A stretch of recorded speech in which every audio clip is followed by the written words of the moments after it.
Look, he's blushing. Seriously? Okay.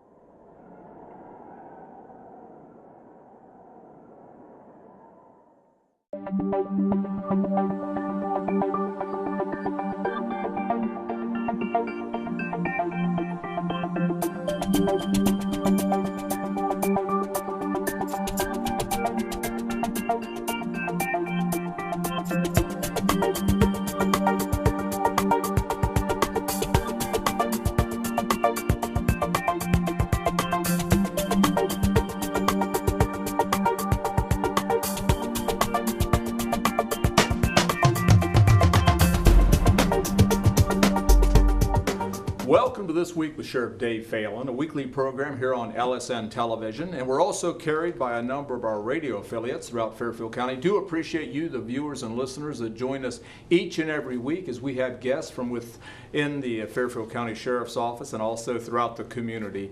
And again, appreciate the folks here at Fairfield Christian Academy, the students that actually produce this program each and every week. They do a terrific job, and if it wasn't for their help, we wouldn't be able to do this program. This week we have a very special guest, Dale Clements. Dale, good to see you. Hello. And Dale is a guy that I go to church with, but also he joined our Community Watch program. And how long ago has it been, Dale? 6 years ago. 6 years ago. Started. Well, for our viewers or listeners that may not know anything about Community Watch, what is the Community Watch program? Well, we ride certain times of the week, donate our time, and we do several different communities, looking for just all sorts of things, broken windows, help out with traffic, anytime an officer needs traffic directed and all this type thing. Just different things like this as we ride through each community. We have the windows down, talk to the people, listen for any noises, smell for smoke, anything like this. And it's all volunteers. It's all volunteers. And so, now you've been with it almost since the inception, haven't you, Yes, the program? yes, I started as the first class. The first class. Mm-hmm. And why did you decide you wanted to participate in the Community Watch program? Well, it's a thing where that I thought I could give back and be maybe some help to the deputies and maybe the police forces in these different towns where they would maybe could use some extra help, and this has happened many times. Okay, and how typically in a given week, how many hours do you try to put in? I ride one night a week, which is 4-hour shift. Okay, and how is the community as far as when they see you out and about? How do they respond to you? Well, they really like to see us come through, and sometimes they'll come out and wave their hand for us to stop, and they have some information for us. They're just all sorts of different things, and they usually end up by saying, you know, that how nice it is that we ride through, and it gives an extra patrol car through their area, and they're really pleased with it. And why don't you just share with us during these years that you've been with the Community Watch program some things that kind of come to mind that kind of stick out? Well, we've turned in a lot of like empty vacant houses, which you know, if a deputy or someone gets a call there, you know, he doesn't have to worry. They can relate this message that is a vacant house. He doesn't have to fly there to maybe try to get somebody out. Okay. All these different kinds of things like this. We patrol out around Buckeye Lake. We look for the damage to any of the boats, all that kind of thing.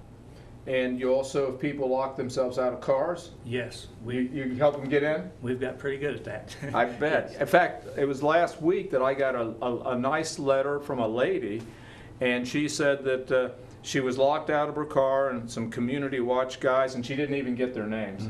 Mm-hmm.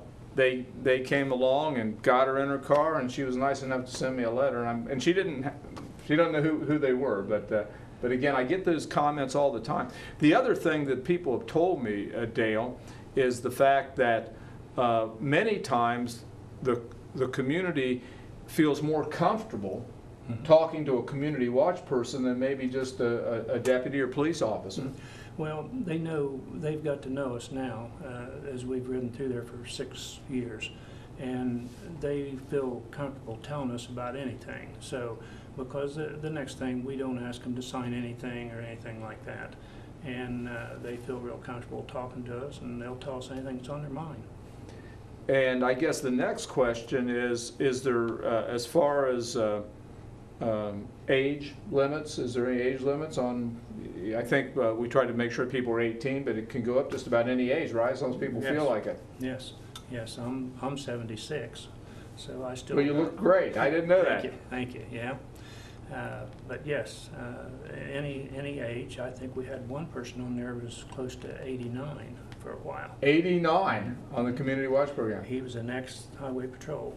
Wow. And he served for several years on there.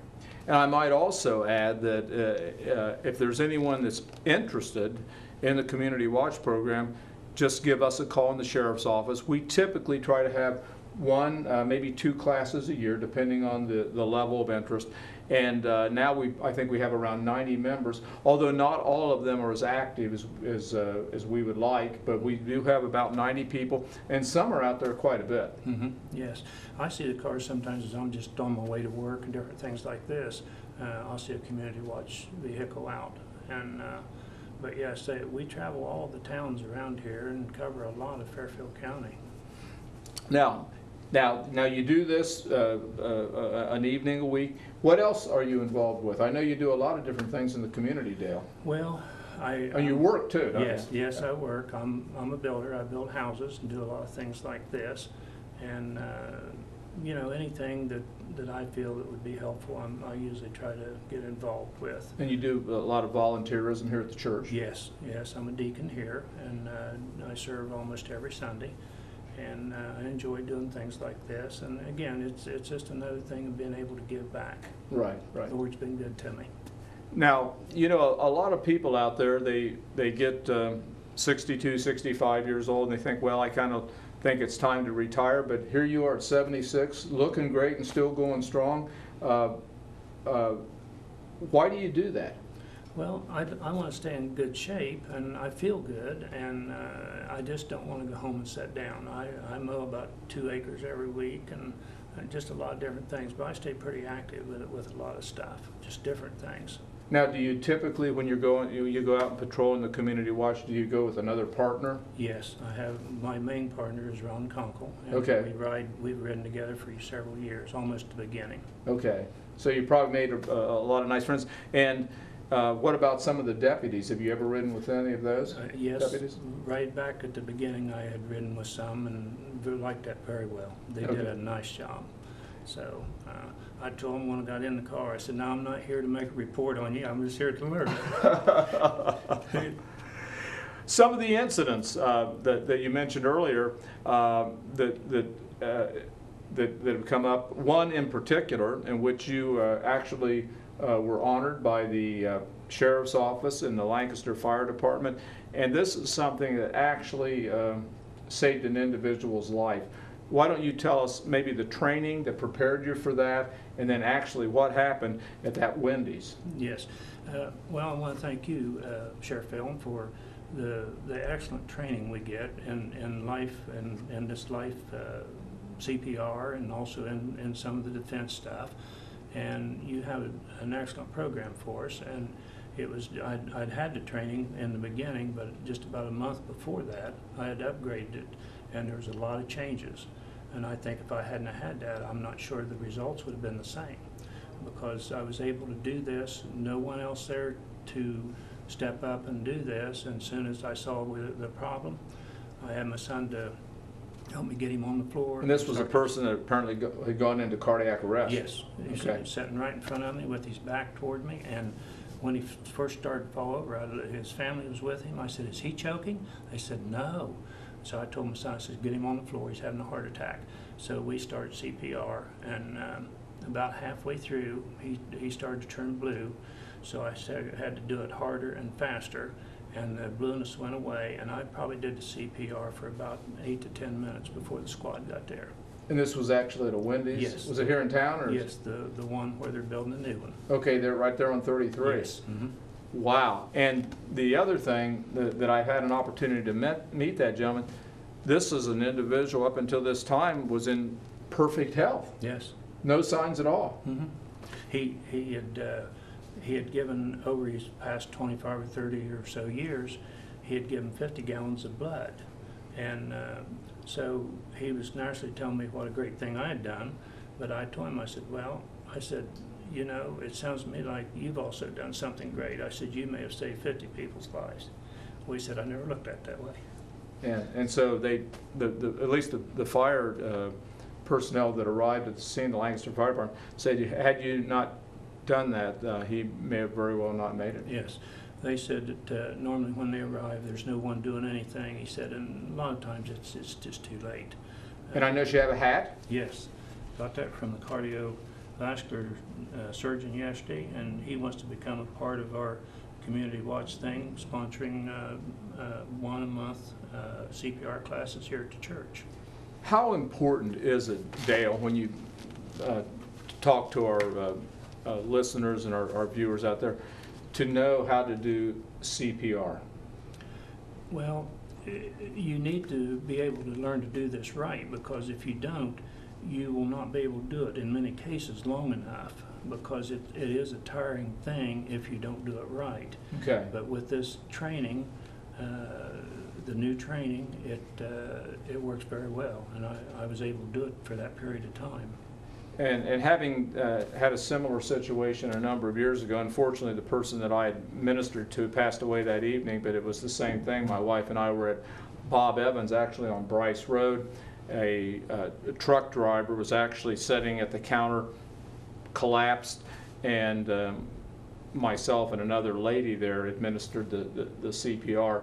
And the techniques have improved since then. Yes. And I think now the chances of them, if someone does it early and very quickly, have the chances of them surviving because of some of the new techniques has improved tremendously. Yes.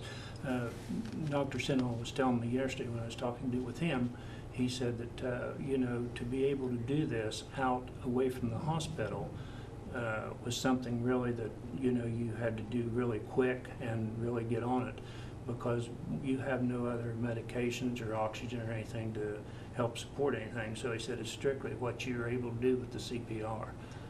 And I guess with that, I would just encourage our listeners and viewers out there, if you haven't taken a CPR class, go ahead and get a hold of the Red Cross. I know here at Fairfield Christian Church, right before airtime, we talked a little bit about there's a willingness on part of the hospital to come in and do some classes monthly to go ahead and get as many citizens trained. And that goes for teenagers too, because you never know when you're going to be in a situation where your ability to act very quickly, and you know, at some point in time, nobody may come forward.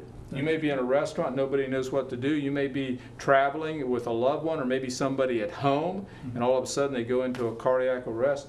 And unless you act very quickly, there's certainly a higher likelihood that person's going to die.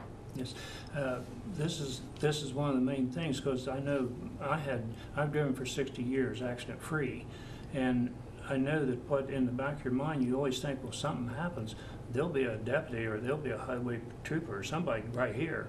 Well, that can't always be true, because they may not be following you down the road. So a lot of times you're there on your own for a little bit till someone gets there, and even emergency people, it takes them a little bit. We're almost out of time. The 8 minutes probably felt like an hour, didn't it? No, we did fine. Dale Clements with us today, one of our Community Watch members, had an opportunity to save an individual's life right here in Lancaster.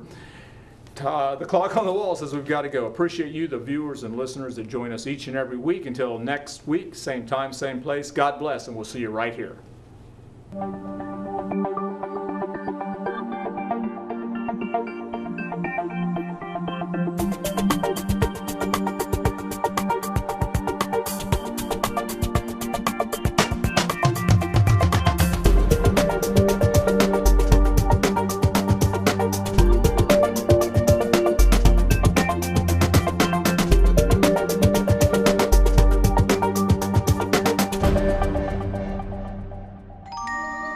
It's always wildfire season somewhere in America. Nearly 9 out of 10 wildfires are caused by the carelessness of humans and could be prevented. But together, we can make a difference. Watch what I can do! Help protect the home of our forest friends. Come on! You can do it! Only you can prevent wildfires. To find out more, log on to SmokeyBear.com.